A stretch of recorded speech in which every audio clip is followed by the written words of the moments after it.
ಇತ್ತೀಚಿನ ಸಂಚಿಕೆಗಳನ್ನು ಜಾಹೀರಾತಿನ ಕಿರಿಕಿರಿ ಇಲ್ಲದೆ ನೋಡಿ.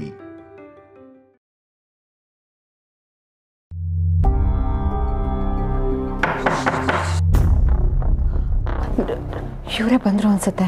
ಗಾಡಿ ಸೌಂಡೇ ಆಗ್ಲಿಲ್ವಲ್ಲ. ಬಂದೆ.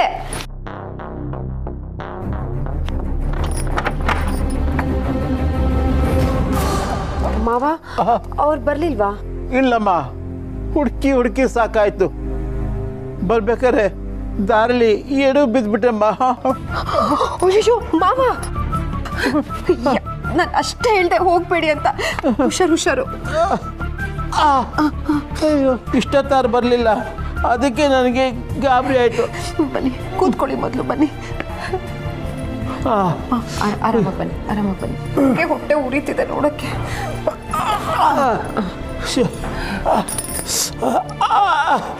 ಮೆತ್ತಿಗಮ್ಮ.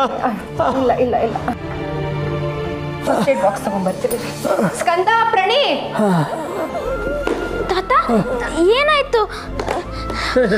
ತಾತ ಎಲ್ಲ ಹೋಗಿದ್ರಿ ತಾತ? ಏನ್ ಹಿಂಗ್ ಮಾಡ್ಕೊಂಡಿದ್ದೀರಾ? ಇನ್ನಿದ್ರು ಬೇಕಿದ್ರೆ ನನ್ಗೆ ಹೇಳ್ಬೇಕು ತಾನೆ. ನಾನು ನಿಮ್ಮ ಹತ್ರ ಅಷ್ಟು ಹೇಳ್ದೆ, ಬೇಡ ಹೋಗ್ಬೇಡಿ ಆಚೆ. ನನ್ನ ಮಾತೇ ಕೇಳಲ್ಲ ಅಂತೀರ ನೋಡಿ. ಇವಾಗ ಏನ್ ಮಾಡ್ಕೊಂಡ್ ಬಂದಿದ್ದೀರಾ ಅಂತ. ಅಲ್ಲಮ್ಮ, ಇಷ್ಟೊತ್ತಾದರೂ ಮಗ ಮನೆಗೆ ಬಂದಿಲ್ಲ ಅಂದಮೇಲೆ ನನ್ನ ಮನಸ್ಸಿಗೆ ಜಾಗಮ್ಮ ನೆಮ್ಮದಿ ಇರುತ್ತೆ. ಏನಾಗಲ್ಲ ಮಾವ.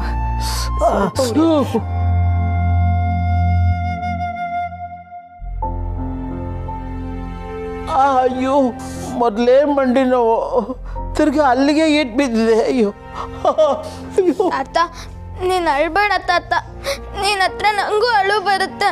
ಕಂದ, ನನಗೇನು ಆಗಿಲ್ಲಪ್ಪ. ನನ್ನ ಮಗ ಬಂದ್ಬಿಟ್ರೆ ನೋವೆಲ್ಲ ಹೊರಟೋಗುತ್ತೆ. ನನ್ನ ಮಗನೇ ನನಗೆ ಔಷಧಿ. ಲೇ ನಳ್ಬೇಡ ಕಣ ಮಾವ.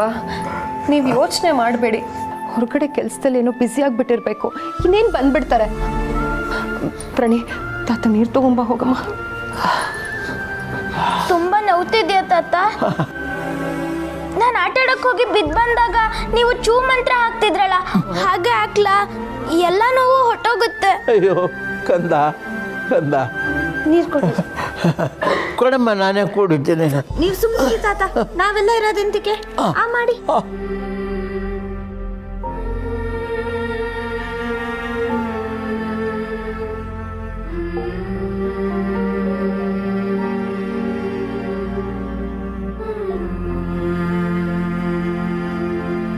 ನಾನೆಂಥ ಪುಣ್ಯ ಮಾಡಿದ್ನಪ್ಪ. ಭಗವಂತ ನನಗೆ ಎಂಥ ಸೌಭಾಗ್ಯ ಕೊಟ್ಟಿದ್ದಾನೆ. ಹಾಗೇನೆ ನನ್ನ ಮಗನು ಕ್ಷೇಮವಾಗಿ ಮನೆ ಬಂದ್ಬಿಟ್ರೆ ಅಷ್ಟೇ ಸಾಕಪ್ಪ. ಅಯ್ಯೋ,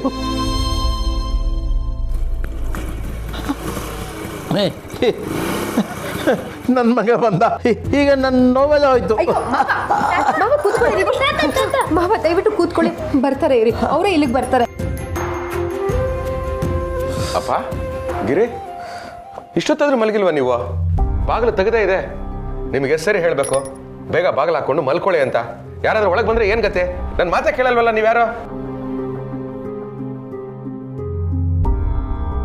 ಏನು ಶಿವು, ಮನೆಗೆ ಲೇಟಾಗಿ ಬಂದಿದ್ಯಾ? ನಾವೆಲ್ಲ ನಿನಗೋಸ್ಕರ ಕಾಯ್ತಾ ಇದ್ದೀವಿ. ನೀನು ನೋಡಿದ್ರೆ ಈ ಥರ ಮಾತಾಡ್ತೀಯಲ್ಲಪ್ಪ. ರೀ, ಯಾಕ್ರಿ ಇಷ್ಟು ಲೇಟ್ ಮಾಡಿದ್ರಿ?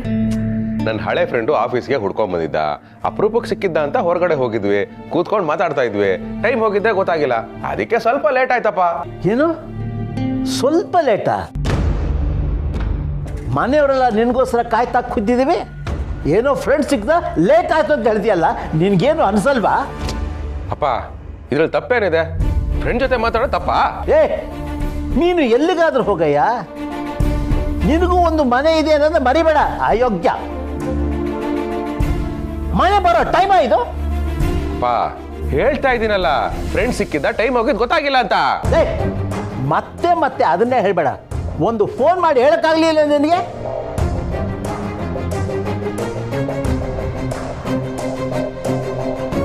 ಅಪ್ಪ, ಮಕ್ಕಳ ಮುಂದೆಲ್ಲ ನನ್ನನ್ನು ಬೈಬೇಡ. ಸುಮ್ಮನೆ ಮೊಬೈಲ್ ಬ್ಯಾಟ್ರಿ ಲೋ ಆಗಿ ಸ್ವಿಚ್ ಆಫ್ ಆಯ್ತು, ಅದಕ್ಕೆ ನಾನೇನ್ ಮಾಡ್ಲಿ? ಮುಚ್ಚ. ಮನೆಯವರಲ್ಲ ನಿನಗೋಸ್ಕರ ಕಾಯ್ತಾ ಇದ್ದಾರೆ. ಮಕ್ಕಳು ನೋಡು, ಪಾಪ ಹಸುವಾದ್ರೂ ಊಟ ಮಾಡದೆ ನಿನಗೋಸ್ಕರ ಕಾಯ್ತಾ ಇದ್ದಾರೆ. ಗಿರಿಜಾ ನಿಮ್ಮ ಆಫೀಸಿಗೆ ಎಷ್ಟು ಫೋನ್ ಮಾಡಿದಾಳೆ ಗೊತ್ತಾ? ಬೇಡ ಕಣ, ನಾನು ಈ ವಯಸ್ಸಿನಲ್ಲಿ ಸರಿ ಹೊತ್ತಿನಲ್ಲಿ ಎಲ್ಲೆಲ್ಲ ಹುಡುಕೋದು. ನೀನು ತಡವಾಗಿ ಬಂದು ಇಷ್ಟು ಕೇರ್ಲೆಸ್ ಆಗಿ ಮಾತಾಡ್ತಿದೀಯ. ನೋಡಪ್ಪ, ಮಾತಾಡಬೇಡ. ಲೇಟಾಗಿ ಬರೋದು ತಪ್ಪಲ್ಲ, ಆದರೆ ಮನೆಯವ್ರ ಜೊತೆ ಹೇಗೆ ಮಾತಾಡಬೇಕು ಅನ್ನೋ ಸೌಜನ್ಯ ಬೇಡ ನನಗೆ. ಅಯೋಗ್ಯ. ಅಪ್ಪ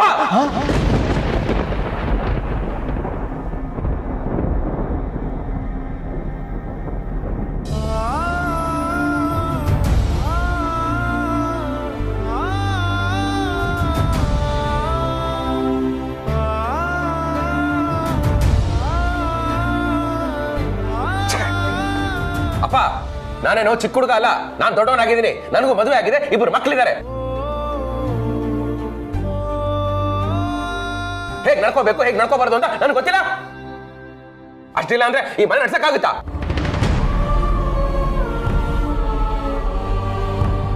ಅಲ್ಲ, ಎಲ್ರು ನನಗೆ ಹೇಳೋರಾಗ್ಬಿಟ್ರು. ನಾನೇನ್ ದಡ್ಡನ? ಏನ್ ಮಾಡ್ಬೇಕು, ಏನ್ ಮಾಡ್ಬಾರ್ದು ನಂಗೆ ಗೊತ್ತಿಲ್ವಾ?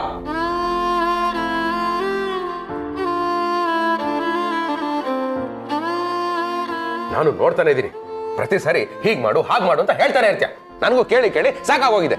ಅಲ್ಲ, ನಾನು ಎಲ್ಲಿರ್ತೀನಿ, ಏನ್ ಮಾಡ್ತೀನಿ ಅಂತ ಯಾವಾಗ ಅಪ್ಡೇಟ್ ಮಾಡ್ಕೊಂಡು ಕೂತಿರಕ್ಕಾಗಲ್ಲ ನನ್ನ ಕೈಲಿ.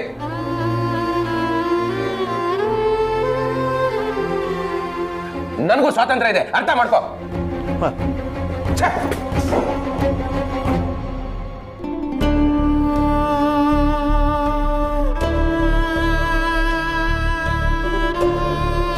ಅರ್ಥ ಆಯ್ತಪ್ಪ. ಏನಾಯ್ತಪ್ಪ? ತೆಗಿಯಾಕೆ? ಸರಿ,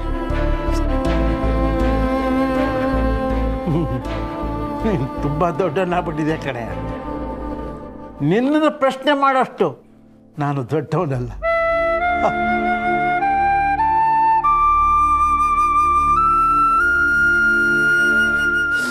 ಹುಷಾರು, ಹುಷಾರು.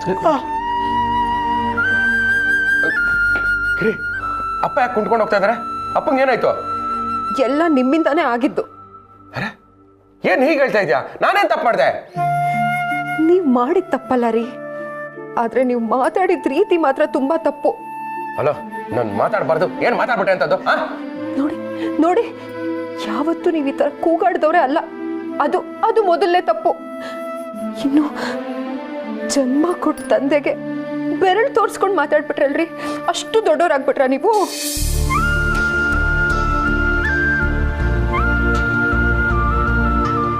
ಸಾಕು ರೀ, ಮೊದಲು ನೀವು ಹೋಗಿ ಮಾವನ್ ಕಾಲಿಗೆ ಬಿದ್ದು ಕ್ಷಮೆ ಕೇಳಿ. ಅಲ್ಲಿವರೆಗೆ ನೀವು ನನ್ನ ಹತ್ರ ಮಾತಾಡ್ಬೇಡಿ. ಏನ್ ಹೇಳ್ತಾ ಇದೆಯಾ ಗಿರಿ? ಅಲ್ಲ, ಲೇಟ್ ಆಗಿ ಬಂದಿದ್ದು ಕಾಲಿಗೆ ಬಿದ್ದು ಕ್ಷಮೆ ಕೇಳುವಂತ ದೊಡ್ಡ ತಪ್ಪ? ಅಲ್ಲ ರೀ, ತಪ್ಪಲ್ಲ ರೀ. ಅವ್ರಿಗೆ ಎಷ್ಟು ವಯಸ್ಸು? 80 ವರ್ಷ ದಾಟಿರೋ ಹಿರಿ ಜೀವ. ಅಯ್ಯಯ್ಯೋ, ನನ್ನ ಮಗ ಇಷ್ಟೊತ್ತಾದ್ರೂ ಮನೆಗೆ ಬಂದಿಲ್ವೇ, ಏನಾಯ್ತೋ, ಎಲ್ಲಿ ಹೋದ್ನೋ, ಏನಾದ್ರೂ ಹೆಚ್ಚು ಕಡಿಮೆ ಆಗ್ಬಿಟ್ರೆ ಅಂತ ಭಯ ಪಟ್ಕೊಂಡು ನಾನು ಅಷ್ಟು ಸಲ ಬೇಡ ಬೇಡ ಅಂತ ಹೇಳಿದ್ರು. ಈ ಕತ್ಲಲ್ಲಿ ಆಚೆ ನಿಮ್ಮನ್ನು ಹುಡುಕೊಂಡು ಹೋಗಿ ಕಾಲಿಗೆ ಏಟ್ ಮಾಡ್ಕೊಂಡ್ ಬಂದ್ರಲ್ಲ, ಅದು ಅವ್ರು ಮಾಡಿದ ತಪ್ಪು. ನೀವ್ ಕ್ಷಮೆ ಕೇಳುವಂತ ತಪ್ಪು ಏನು ಮಾಡಿಲ್ಲ ರೀ. ಯಾಕೆ ಹೇಳಿ? ನೀವು ದೊಡ್ಡೋರು, ಅವ್ರಿಗಿಂತ ತುಂಬಾ ದೊಡ್ಡವರು.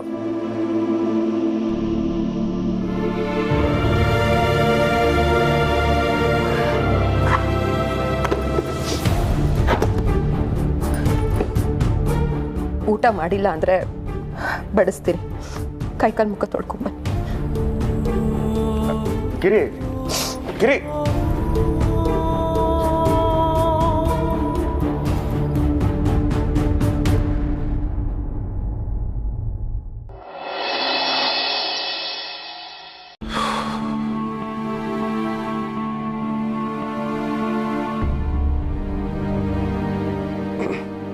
ಗಿರಿ ಮಲಗ್ಬಿಟ್ಟ? ಎದ್ದಿದ್ಯಾ? ಊಟ ಮಾಡಿದ್ಯಾ? ಮಕ್ಳು ಊಟ ಮಾಡಿದ್ರ? ಅಪ್ಪ ಊಟ? ನಾನು ಕೇಳ್ತಾನೆ ಇದ್ದೀನಿ, ಏನು ಹೇಳ್ದೆ ಇದ್ರೆ ಏನು ಅರ್ಥ? ನನ್ನ ಹತ್ರ ಮಾತಾಡ್ಬೇಡ್ರಿ ನೀವು. ಮಾತಾಡ್ಬಾರ್ದ? ಗಿರಿ, ಈಗ ಏನಾಯ್ತು ಅಂತ? ಏನಾಯ್ತು ಅಂತ ನಿಮಗೆ ಗೊತ್ತಿಲ್ವೇನ್ರಿ? ಪಾಪ ಮಾವ ಅವ್ರಿಗೆ ಆಗ ಮಾತಾಡೋದು ರೀ. ಅವ್ರು ಏನೇ ಅಂದ್ರು ನೀವು ಅನ್ಸ್ಕೊಂಡು ಸುಮ್ಮನೆ ಇರ್ಬೇಕಷ್ಟೆ. ಅವ್ರಿರೋದಕ್ಕೇನೆ ನೀವ್ ಹೀಗಿರೋದು ಇವತ್ತು. ಜನ್ಮ ಕೊಟ್ಟ ತಂದೆಗೆ ಬೆರಳು ತೋರಿಸಿ ಮಾತಾಡ್ಬಿಟ್ರಲ್ಲ, ತಪ್ಪಲ್ವಾ ಅದು? ಗಿರಿ, ನೀನು ತಪ್ಪು ತಿಳ್ಕೊತಾ ಇದೆಯಾ? ನಾ ತಪ್ಪಾಗಿ ತಿಳ್ಕೊತಾ ಇಲ್ಲ ರೀ, ಸರಿಯಾಗಿ ತಿಳ್ಕೊಂಡಿದ್ದೀನಿ. ಮಕ್ಕಳು ಮುಂದೆ ಮಾವಂಗ್ ಬೆರಳು ತೋರಿಸಿ ಮಾತಾಡ್ಬಿಟ್ರಲ್ರಿ ನೀವು. ದೊಡ್ಡವರು ಅವರು, ಅವ್ರ ಆಶೀರ್ವಾದ ಇರೋದಕ್ಕೇನೆ ನಮಗಿಷ್ಟೆಲ್ಲ ಕಷ್ಟ ಇದ್ರು ನಾವು ನೆಮ್ಮದಿಯಾಗಿರೋದು. ಅವರೇನೋ ಒಂದೆರಡು ಮಾತು ಹೆಚ್ಚಿಗೆ ಆಡ್ತಾರಪ್ಪ, ಅದ್ರಲ್ಲಿ ಏನಿದೆ ತಪ್ಪು? ಗಿರಿ, ನೀವ್ ಏನು ಮಾತಾಡಬೇಡಿ, ನೀವು ಮಾಡಿದ ತಪ್ಪು ಅಷ್ಟೇ. ಮೊದಲು ಹೋಗಿ ಅವ್ರ ಹತ್ರ ಕ್ಷಮೆ ಕೇಳಿ. ಇದೊಳ್ಳೆ ಚೆನ್ನಾಗಾಯ್ತಲ್ಲ. ನಾನೇನೋ ಮಹಾ ಅಪರಾಧ ಮಾಡೋ ಒಂಥರ ಕ್ಷಮೆ ಕೇಳು ಕ್ಷಮೆ ಕೇಳು ಅಂತ ಹೇಳ್ತಾನೆ ಇದೆಯಲ್ಲ. ಅಪ್ಪ ನನ್ನ ಹತ್ರ ಹಾಗೆ ಮಾತಾಡ್ಬೋದಾಗಿತ್ತಾ? ನೋಡ್ರಿ, ನೀವು ನನ್ನ ಗಂಡ ಅಂತ ನಾನು ಯಾವಾಗಲೂ ನಿಮ್ಗೆ ಸಪೋರ್ಟೇ ಮಾಡ್ತೀನಿ. ಆದರೆ ಮಾವನ ವಿಷಯದಲ್ಲಿ ಹಾಗಲ್ಲ. ನಾನು ಮೊದಲು ಅವ್ರ ಸೊಸೆ, ಆಮೇಲೆ ನಿಮ್ಮ ಹೆಂಡತಿ. ಅವ್ರು ನನಗೆ ಮಾವ ಅಷ್ಟೇ ಅಲ್ಲ ರೀ, ನಮ್ಮ ಸ್ಕಂದ ಪ್ರಾಣಿ ಹೇಗೋ ಅವರು ಹಾಗೆ. ಪಾಪ ಆ ಪುಟ್ಟ ಮನಸ್ಸಿಗೆ ಇವತ್ತು ನಿಮ್ಮಿಂದ ಎಷ್ಟು ನೋವಾಗಿದೆಯೋ ಏನೋ. ನೋಡ್ರಿ, ಮೊದಲು ನಿಮ್ಮ ತಪ್ಪನ್ನ ತಿದ್ಕೊಂಡು ಅವ್ರ ಹತ್ರ ಕ್ಷಮೆ ಕೇಳಿ ಹೋಗಿ. ಕೇಳಲ್ಲ ಗಿರಿ, ಹೇಳಿದ್ದನ್ನೇ ಹೇಳ್ಕೊಂಡು ಮಾಡದೇ ಇರೋ ತಪ್ಪಿಗೆ ನಾನು ಕ್ಷಮೆ ಕೇಳಲ್ಲ. ಅಲ್ಲ, ನಾನು ಈ ಮನೆಗೆ ಇಷ್ಟೆಲ್ಲ ಮಾಡ್ತೀನಿ, ಫ್ರೆಂಡ್ ಸಿಕ್ಕಿದ್ದ ಮಾತಾಡ್ತಾ ಇದ್ದೆ, ಅಷ್ಟು ಸ್ವಾತಂತ್ರ್ಯ ಇಲ್ವಾ ನನಗೆ? ಆಯ್ತು, ನಿಮ್ಮ ಪ್ರಕಾರ ನಾನು ತಪ್ಪು ಮಾಡಿದ್ದೀನಿ ತಾನೆ, ಆದರೆ ನನ್ನನ್ನು ಅರ್ಥ ಮಾಡ್ಕೊಳ್ಳದೆ ನೀವೆಲ್ಲರೂ ತಪ್ಪು ಮಾಡ್ತಾ ಇದ್ದೀರಾ ಈಗ.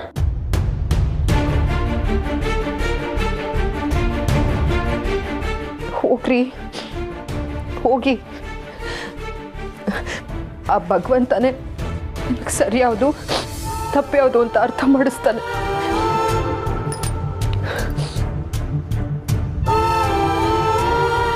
ಅಲ್ಲ, ಗಿರಿನೇ ನಾನು ಅರ್ಥ ಮಾಡ್ಕೊಳ್ಳಿಲ್ಲ ಅಂದರೆ ಇನ್ಯಾರು ತಾನೇ ನನ್ನ ಅರ್ಥ ಮಾಡ್ಕೋತಾರೆ?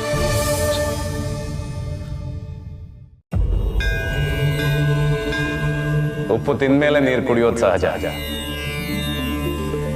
ಉಪ್ಪು ತಿಂದಿದ್ ನಿನಗೆ ಅರಿವಾಗ್ದೇನೆ ನೀರು ಕುಡಿತಿದ್ಯಲ್ಲ ಶಿವಪ್ರಸಾದ್. ಭಗವಂತ, ಏನು ಹೇಳ್ತಿದ್ದೆ ಭಗವಂತ? ನೀನೇ ಯಾವಾಗ ಬಂದೆ? ಬರೋದಕ್ಕೆ ನಾನು ಎಲ್ಲಿಗೆ ಹೋಗಿದ್ದೀನಿ ಶಿವಪ್ರಸಾದ್? ನೀನು ಇಲ್ಲಿರೋವಾಗ್ಲೂ ನಾನು ಇಲ್ಲೇ ಇರ್ತೀನಿ, ನೀನು ಇಲ್ಲದೆ ಇರೋವಾಗ್ಲೂ ಇಲ್ಲೇ ಇರ್ತೀನಿ, ನೀನು ಹೋದ್ಮೇಲೂ ಇಲ್ಲೇ ಇರ್ತೀನಿ. ನಾನು ಲೇಟಾಗಿ ಬಂದೆ ಅಂತ ಅಪ್ಪ ಬೈದ್ರಲ್ಲ, ಹಾಗೆ ನೀನು ನನ್ನನ್ನು ಬೈತಾ ಇದೆಯಾ? ಅಲ್ಲ, ನೀನೇ ಹೇಳು, ಇದ್ರಲ್ಲಿ ನನ್ನ ತಪ್ಪೇನಿದೆ? ನಿನ್ನ ಅಂತರಾತ್ಮ ಏನು ಹೇಳ್ತಿದ್ದೆ ಶಿವಪ್ರಸಾದ್? ನನ್ನ ಅಂತರಾತ್ಮ ನಾನೇನು ತಪ್ಪೇ ಮಾಡಿಲ್ಲ ಅಂತ ಹೇಳ್ತಾ ಇದೆ. ನಾನು ಕೇಳಿದ್ದು ನಿನ್ನ ಅಂತರಾತ್ಮ ಏನು ಹೇಳ್ತಿದೆ ಅಂತ, ನಿನ್ನ ಅಹಂಕಾರ ಏನು ಹೇಳ್ತಿದೆ ಅಂತಲ್ಲ. ಭಗವಂತ, ಎಲ್ರ ಹಾಗೆ ನೀನು ನನ್ನ ತಪ್ಪು ತಿಳ್ಕೊತಾ ಇದೆಯಲ್ಲ, ಇದು ಅಹಂಕಾರ ಅಲ್ಲ.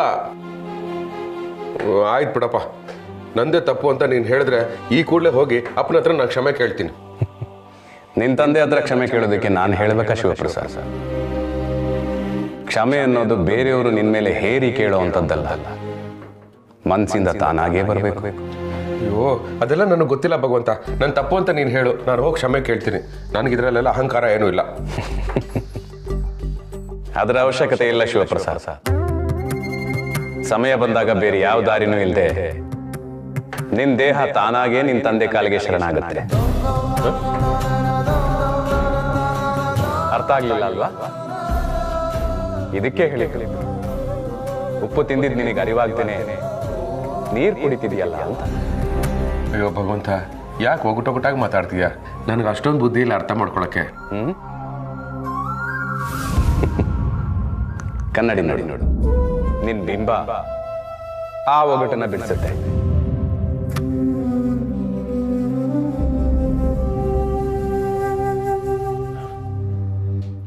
ಬಿಂಬ ಅಂದರೆ ನನ್ನ ಮುಖನ ಒಳ್ಳೆ ಒಗಟಿದ್ದಂಗಿದೆ. ಇದನ್ನೇನು ಒಗಟು ಬಿಡಿಸುತ್ತೆ?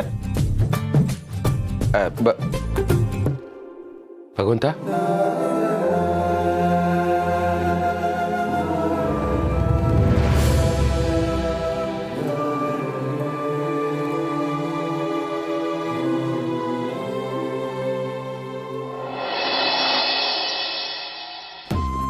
ಅಲ್ಲ ಕಣ ಶಿವು, ನಿನಗೆ ಮದುವೆ ಆಗಿ 2 ಮಕ್ಕಳಾಗಿದೆ ಅನ್ನೋದನ್ನ ನಿಮ್ಮ ಮನೇಲಿ ಮರ್ತು ಬಿಟ್ಟಿದಾರ ಹೆಂಗೆ?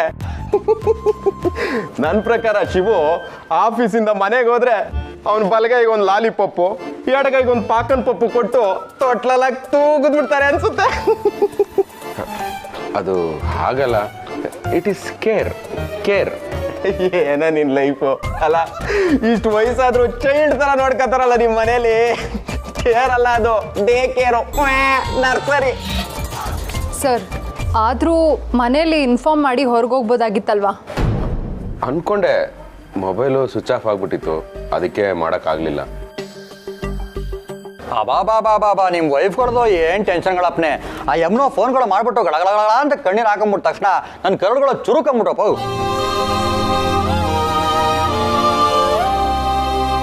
ಆದ್ರೂ ಈ ತರ ಲೈಫ್ ಯಾರಿಗ್ ಬೇಕು ಶಿವು? ಹೊರಗೆ ಹೋಗ್ಬೇಕಾದ್ರೆ ಹೇಳ್ಬಿಟ್ಟು ಹೋಗ್ಬೇಕು, ಲೇಟ್ ಆದ್ರೆ ಅಪ್ಡೇಟ್ ಮಾಡ್ಬೇಕು ಅನ್ನಕ್ಕೆ ನೀನೇನಿನ್ನು ಸ್ಕೂಲ್ ಹುಡ್ಗನ? ಅದೇನೇ ಇರಲಿ ಸರ್, ಈಗಲೂ ನಿಮ್ಮ ತಂದೆ ನಿಮ್ಮನ್ನ ಮಗು ಥರನೇ ನೋಡ್ತಾರಲ್ಲ, ರಿಯಲಿ ಗ್ರೇಟ್ ಸರ್.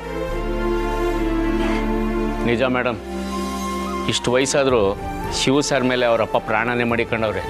ಇಂಥ ಅಪ್ಪನ ಪಡೆಯೋಕ್ಕೆ ನೀವು ಪುಣ್ಯ ಮಾಡಿರ್ಬೇಕು ಸರ್.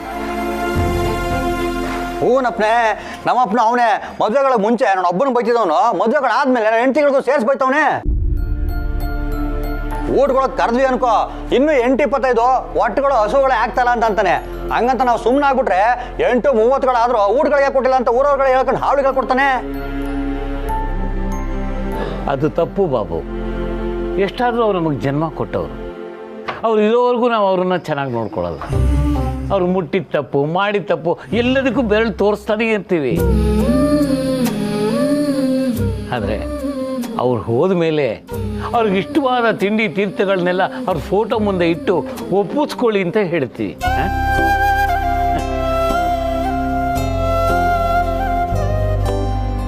ನಿಜ ಸರ್, ಹೋದ್ಮೇಲೆ ಕೊಡೋ ಬೆಲೆ ಅವರಿದ್ದಾಗಲೇ ಕೊಟ್ಟರೆ ನಮ್ಮ ಜನ್ಮ ಕೊಟ್ಟವರು ಇರೋವರೆಗೂ ಸಂತೋಷವಾಗಿರ್ತಾರೆ. ಅವ್ರು ಸಂತೋಷವಾಗಿದ್ರೇ ಭಗವಂತ ನಮಗೂ ಸಂತೋಷ.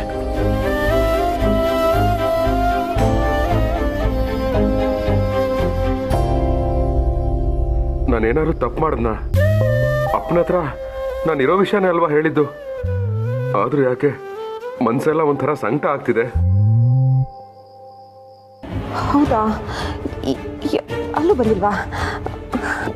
ಸರಿ, ನಿಮ್ಗೇನಾದರೂ ಗೊತ್ತಾದರೆ ಫೋನ್ ಮಾಡಿ, ಮರಿಬೇಡಿ. ಹಾಂ ಸರಿ, ಇರ್ತೀನಿ. ಪ್ರಾಣಿ, ಅವನು ಅಲ್ಲಿಗೂ ಹೋಗಿಲ್ವಂತೆ ಕಣೆ. ರಾಣಿ, ಏನಾಯ್ತು? ಯಾಕೆ ಟೆನ್ಷನಲ್ಲಿದ್ದೀರಾ? ಅಪ್ಪ, ಸ್ಕಂದ ಸ್ಕೂಲಿಂದ ಇನ್ನೂ ಮನೆಗೆ ಬಂದಿಲ್ಲ.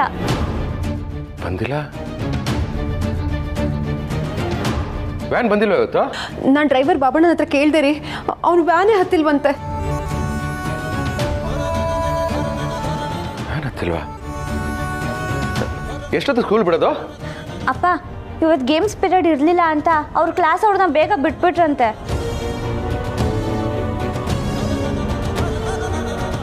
ಹಾಗಾದ್ರೆ ಆ ರಾಹುಲ್ ಮನೇಲಿ ಇರ್ತಾನೆ, ವಿಚಾರಿಸ್ಬೇಕಾಗಿತ್ತು. ಈಗ ತಾನೇ ಅವ್ರ ಅಮ್ಮನ ಹತ್ರನೇ ಮಾತಾಡ್ತಾ ಇದ್ದೀರಿ, ಅವ್ನು ಅಲ್ಲಿಗೂ ಹೋಗಿಲ್ವಂತೆ. ಈ ಆಂಜನೇಯನ ಗುಡಿ ಹಿಂದೆ ಗ್ರೌಂಡ್ ಇತ್ತಲ್ಲ, ಅಲ್ಲಿ ಕ್ರಿಕೆಟ್ ಆಡ್ತಾ ಇರ್ಬೋದೇನೋ? ಲೇ, ಅಲ್ಲೂ ಹುಡುಕಿದೆ ಕಣೋ, ಅಲ್ಲೂ ಸಿಗ್ಲಿಲ್ಲ, ಎಲ್ಲೂ ಸಿಗ್ಲಿಲ್ಲ ಕಣೋ. ಅಪ್ಪ, ಮೊದಲೇ ಮಂಡಿ ಗಾಯ ಮಾಡ್ಕೊಂಡಿದ್ಯಾ, ನೀನು ಯಾಕಪ್ಪ ಹುಡ್ಕಕ್ಕೆ ಹೋಗಿದ್ದೆ? ಕಳ್ಳ ಸಂಬಂಧ ಕಣೋ, ನಾವು ಬೇಡ ಅಂದ್ರು ಕಳ್ಳ ಸಂಬಂಧ ಬಿಡತ್ಯೆ. ಎಷ್ಟೇ ನೋವಿದ್ರು ಹುಡುಕ್ಲೇಬೇಕಲ್ಲಪ್ಪ.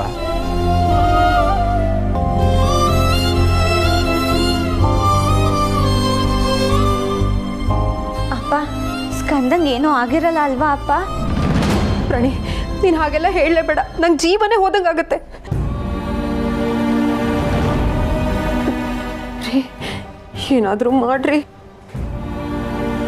ನೀನು ಗಾಬರಿ ಆಗ್ಬೇಡ, ಭಗವಂತ ಇದ್ದಾನೆ. ನಾನು ಸ್ಕೂಲ್ ಹತ್ರ ಹೋಗಿ ವಿಚಾರಿಸ್ಕೊಂಡ್ಬರ್ತೀನಿ, ನೀವೆಲ್ಲ ವಿಚಾರಿಸಿ. ಆಯ್ತಪ್ಪ, ಹುಷಾರು ಕಣೋ. ಅದ ಆ ದೇವರು ನಮಗೆ ಯಾಕೆ ಇಷ್ಟೊಂದು ತೊಂದರೆ ಕೊಡ್ತಾರೆ? ನಾವೇನು ಪಾಪ ಮಾಡಿದ್ದಪ್ಪ? ಅಯ್ಯೋ ದೇವ್ರೇ, ದೇವ್ರೇ ನೀನೇ ಕಾಪಾಡಬೇಕಪ್ಪ.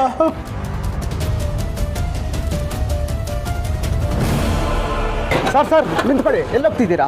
ನನ್ನ ಮಗ ಇದೇ ಸ್ಕೂಲಲ್ಲಪ್ಪ ಓದ್ತಾ ಇರೋದು. ಇಷ್ಟೊತ್ತಾದರೂ ಮನೆಗೆ ಬಂದಿಲ್ಲ, ಅದಕ್ಕೆ ಒಳಗಡೆ ಇದ್ದಾನೇನೋ ಅಂತ ನೋಡೋಣ ಅಂತ ಹೋಗ್ತಾ ಇದ್ದೀನಿ. ಸರ್, ಸ್ಕೂಲ್ ಬಿಟ್ಟ ಮೇಲೇ ನಾವು ಎಲ್ಲ ಕಡೆ ಚೆಕ್ ಮಾಡಿ ನಾವು ಗೇಟ್ ಹಾಕೋದು. ನಿಮ್ಮ ಮಗ ಆಗಲೇ ಹೋಗಿರ್ಬೇಕು ನೋಡಿ. ಅಯ್ಯೋ ಇಲ್ಲಪ್ಪ, ಇವತ್ತು ವ್ಯಾನ್ ಕೂಡ ಹತ್ತಿಲ್ವಂತೆ, ಅದಕ್ಕೆ ತುಂಬ ಭಯ ಆಗ್ತಾಯಿದೆ. ಸ್ವಲ್ಪ ಬಿಡಪ್ಪ, ನೋಡ್ಕೊಂಡ್ ಬಂದ್ಬಿಡ್ತೀನಿ. ಸರ್ ಹೆದರ್ಕೋಬೇಡಿ, ಇಲ್ಲೇ ಪಕ್ಕದಲ್ಲಿ ಒಂದು ಪಾರ್ಕ್ ಇದೆ, ಮಕ್ಕಳು ಅಲ್ಲಿ ಆಡ್ತಿರ್ತಾರೆ, ಒಂದ್ಸಲ ನೋಡಿ ಸರ್.